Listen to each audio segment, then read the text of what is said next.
Hey guys, it's me again, coming on today. Um, so today I'm gonna be talking about an energies that I've been experiencing. I want to do some tarot at the end, but I'm going to be talking about this wave of energy that we just went through after this eclipse and the lunar activity we just faced was pretty intense. And I feel like what came over us was this launch off. There was this launch off. Like I was saying, there, if you watch the flow of my videos, it was like experiencing Groundhog Day, same thing. Then having this exit moment, at least for myself, this launch off, having things cleared out of my way. I'm now experiencing an aloneness. If you guys saw my other videos, I am -1. Fantastic. Anyways, so there was this clearing, and then there was this switch over, and then after the switch over, got to a point of launch. So I feel like if you are on the same trajectory, I feel like this is a collective moment. We're all going through something very transformative. For those of you that didn't go through this wave, there's more waves coming. So it's not to say that we're all not going to level up again and again and again. I think we definitely will. So the energy I've been feeling now has been of one of like, once this launch off kind of like happened, took off, the overall feeling I was getting was like kind of like the reasoning behind it. Like the reasoning was to launch us, but also at the same time there was like some form of test or some form of capturing that I was seeing. So I was, doing my meditations, getting my feels for the week about the energy, and then looking at my own personal experiences, and maybe these experiences will be something that you can touch upon. But I'm going to be talking about this energy of us not seeing something correctly, not seeing something clearly in this time of launch off, and it caused us to go into two different pools, okay? And I'm saying this two different pool scenario, it's like we intercede, okay? So these two pools intercede at one point. The one point was that our hearts were being measured, our heart chakra was being opened, and with this shakeup, it was like these two different groupings were doing two different things. One group was saying, oh, we're second guessing, and then the other group was going into like an arrogance, like an over arrogance, an overbearance, an over exaggeration of self. Whereas the other ones were second guessing, retracting, removing, more of a nostalgic side of things. But where they intercede came down to this. When the wave was brought upon, did the persons have a heart, an open heart, one that did not include fear? And the thing is that these two groupings showcase their fear in two different ways. And the thing is that this has to be looked upon. And in a sense, I was asking, like, what is the whole meaning of this, or this understanding? And I was shown a passage in the Bible that kind of, especially with the arrogant version. But the reason why I'm bringing up the story, even though it only touches upon the arrogant version, it also will touch upon the other side and where it intercedes. The story I was given was the story of Nebuchadnezzar. Okay, so we're going to talk about first the second guesser side, then the arrogant side, what they may have been facing and seeing. And if you do resonate with any of this, then the story of Nebuchadnezzar will make sense at the end. But I'll also do some tarot and get a feel for how the energies are moving for this week. And I just want to say a great shout out to all of you out there that come and join in on my channel of experience. I work at home, and so I jump on, but this has been something that's been like going through my brain for these last weeks, trying to feel the energy of like what we've been going through. But this is definitely like I feel like a heart chakra testing. I don't know why, but I feel like that's like kind of what's happening. And I can honestly say I fumbled the ball. I saw my error. If I can show you guys the error too, and you guys can pay homage and pray and get yourself back to center, that's all I can really do. So for those of you that were like myself, that went on the second guessing side, there was this feeling that we've done this long trip, and basically at this long trip, it was coming to a point or a period or a point of expansion. We were all feeling this. We knew that we were trekking towards something. And what ended up happening is, as we got to what we thought was somewhat of a next stage, which we were all experiencing, we were backtracking a lot and saying, oh, you know, like getting this Dorothy wanting to go home moment. Thinking about times where, you know, things were different. Thinking about when times made more sense. I was getting that a lot through that time. I was getting nostalgic. I was getting very sweethearted on the old days. And the thing that I was realizing was that I was basically trying to harness a time when I felt more assured of myself, if that makes any sense. That's why some of us were backtracking. We were trying to backtrack to a time that we understood what we were doing exactly. And right now we're at a point where we are being thrown into a new pool of water. So it's like we're looking back like, oh, I used to remember how to swim in that pool. I was really good in that pool. You know, can I go back to that pool? Because I could really show my skills in that pool. And now that we're in this new pool, we're just like kind of like, whoa, like this is a little much. And the thing is that God always allows us freedom of choice and freedom of action. And some of us also have been feeling this idea that there is an awareness that we are fearful of exploring. Let's put it that way. Like I'll say, like, remember in the last weeks I was talking about how, like, with my own abilities, things were getting shaken up. So this means for me that others may be getting shaken up in different things that they were very confident in. Or much like you, if you were somebody that came on with capabilities, or you've got a new flock around you, or you've got new ideas and new offsprings that you've been working on in these last months, let's say even year. You're noticing that you were thinking you were getting to an apex point and everything was launching off for you. But then it's like, you know when a firecracker doesn't like go off the way you think it will and it kind of goes, ooh, it was like that. It was kind of like not as triumphant or not as understandable as we had hoped for. So there becomes this thing where it's like, ooh, we got shook. And then it's like, oh, when we got shook, we freeze framed. In that moment, I got this feeling and experience that it was like we all freeze framed. It was like at the moment that this launch off happened, it was like, where was your heart? Where was it feeling? Where did it expand to?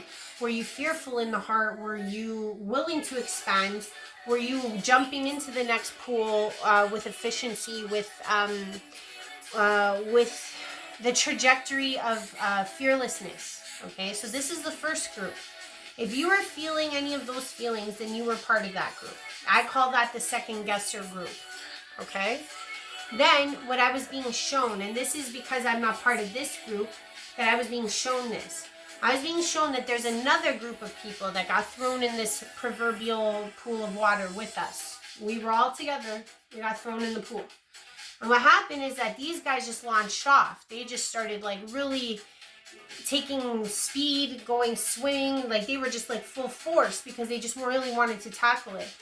And there was this kind of feeling like they weren't really looking at what they were doing. They were just like going full throttle. And the thing is that they didn't take a clear understanding of their surroundings and they didn't realize that it was a really long hose. So they were going to lose a lot of energy doing what they were doing. This launch off, them swimming so ferociously, was going to cause them to get tired. Whereas the other ones that were a little second guessing, at least they like collected themselves and like started moving at a pace. Whereas the other grouping, like I said, the ones that go into the more arrogant heart stance, they just launched off and didn't really do their homework. So I was getting that feeling for this group. There was this feeling of self-importance, like I said, the arrogance. I thought I knew better, big fish in a small pond feeling. The reason why I think this was happening is because much like the other group where we intercede is this point of like, I know this is going to sound weird, but it's like our fears meet in the middle. Because the thing is that even though this group was arrogant and they're like, they spent the last year or so, or whatever point in time they were appointed by God to start moving, they took everything and they like overdid it, or they were too big for their britches. And the thing is that now like God's asking them to pull the reins back. Some of them did not respond as such, and there's this humbling that both parties are going to face. And the reason why I say this is because and I'm trying to prepare myself mentally for this, because I know I'm going to have to be shown this type of understanding and leveling of homage. So this other grouping that was arrogant, it's like they wanted to get ahead of the game. They wanted to get ahead of themselves, ahead of God, ahead of everybody. So there's this feeling like because they're not taking heed to their own messages, their own spirit teams telling them what to do, they are also going to be facing something similar to the second guessers. Okay. And the thing I was getting was that this story of Nebuchadnezzar, I don't know if you guys have ever read it, there's multiple insinuations of Nebuchadnezzar in the Bible, but I was being shown the one in Daniel. And not to say anything, like, yeah, like I'm not, like I've told you before, I use the Bible as a tool. If I get directed to a passage, I get directed to a passage and I'm going to express it. I'm not going to read the whole passage. That would be extremely long. But basically what happens with Nebuchadnezzar, he was a great king, a military genius in his own right. And also at the same time, he thought a lot outside of the box. So that's what made him very popular, very good at what he did. He was a very well-known king, and he also was very big on monuments. What happened in his time of being king was that God felt that he was taking steps before him, like before God's motion for him to move. And there was this dream that he experienced where he was being shown that there's going to be this time and period where God is going to humble him. God is going to show him that he is King of Kings in a sense, and that, you know, it doesn't matter how great you achieve within this world, that you must know that the air in your lungs, so to speak, is a formation of the all. So when you take that breath every day, you breathe for the all. When, you know, Nebuchadnezzar just started moving and shaking a little past his getting bigger than his britches. So God, in this dream, expressed to him that certain elements were going to happen to him. He was going to graze with the oxen. He was going to be like the beasts. And Nebuchadnezzar awoke from this dream quite shook.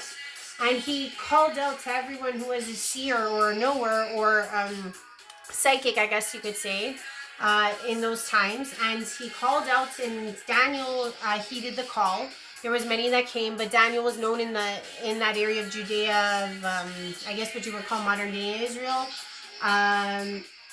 this, or Palestine too. This would have been a seer that was well known in the realm. And basically what Daniel said is like, sorry, this is going to come to pass, and you're going to have to go through this, and you're going to have to graze with the oxen because you have to see what God wants you to see.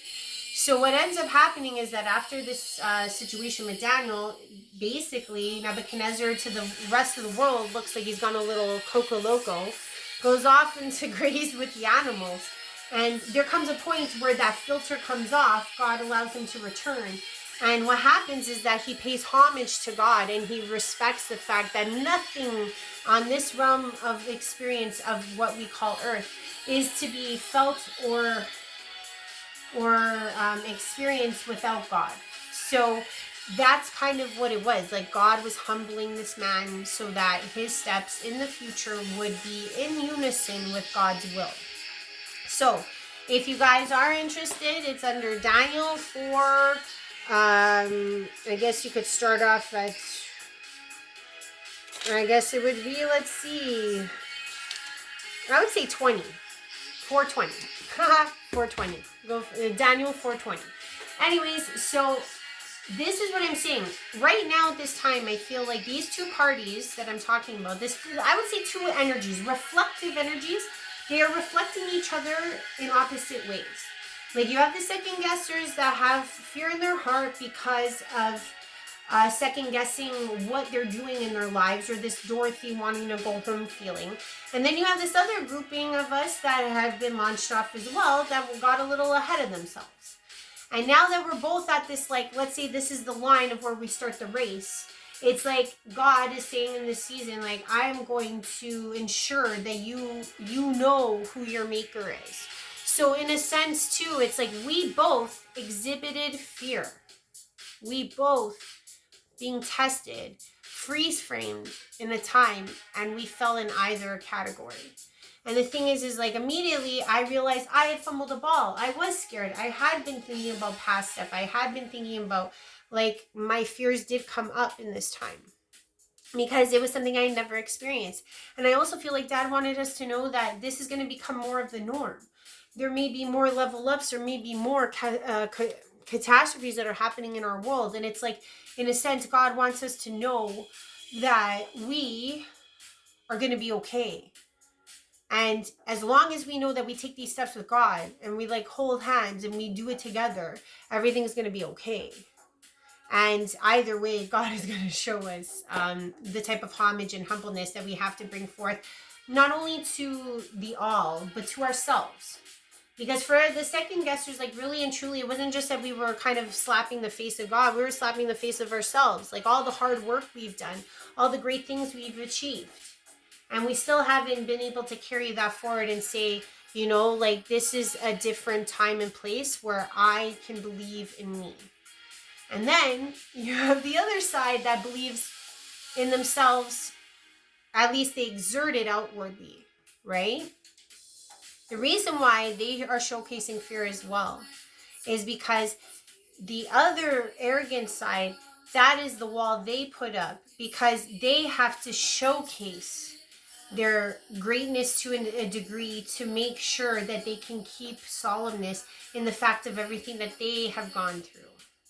They've gone through a lot, just like we have on the other team, right? And the thing is that because they've gone through a lot as well, this self-importance or grandeur that they're trying to uphold or showcase ends up being a cradle of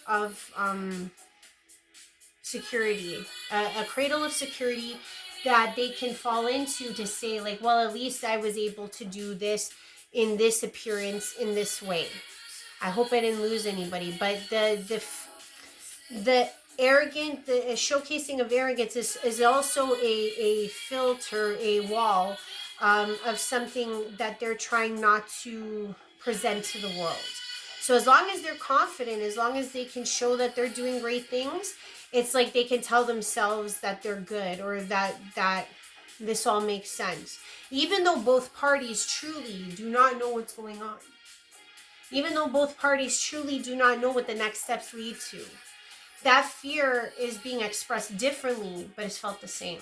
So I hope this helps somebody. What I would say in this time, because like Nebuchadnezzar, after he went through his trial, out with the beasts in the bush, he came back to God and he basically gave homage and prayed and was thankful and made all his moves in accordance with God after the fact. So I feel like that's the message of today. If you have been scared like I have, prayed, really try to reconnect again, get more back into yourself, get more back into with basics, get more back into where you come from, your elements, your two hardcore elements, the things you share so deeply with God.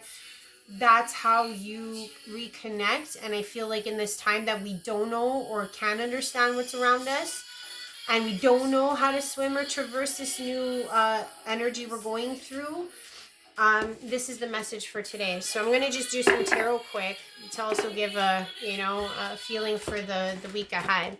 And I just want to thank everybody who's been with me on this channel. It's really been helpful to share with other people in general. First message is love. Heart chakra opening, everybody. It's a scary time, I'm not gonna lie. The heart is the deepest to navigate. Love is one of the most difficult emotions to ever explain. So faceted, love. So powerful, the most powerful. And love, assistance.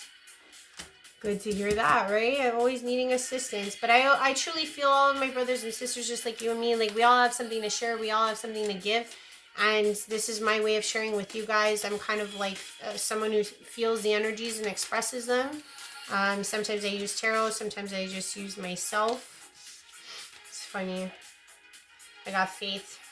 This is pretty self-explanatory. We got love, assistance, and faith. So realistically, I think like in this time when we were being tested for our love, our heart capabilities, we have to have faith in what we're doing regardless of which team we're on in this jump forward we just experienced, which was so mesmerizingly different. And know that we're going to get assistance, and know that as we're moving forward that we're not alone in this, and that basically, like, if we just reach back into ourselves and find that inner being of love, light, and joy, that is all, that is God, we will find that assistance most wholeheartedly, because genuinely I'm here for you, others are here for you. I hope you're here for me, and vice versa. That's all we can do in this time. I love you guys. If you like what I'm saying, please like, please share, please subscribe. Brought to you by LDO. Okay, have a good one, guys. Love you lots. Bye.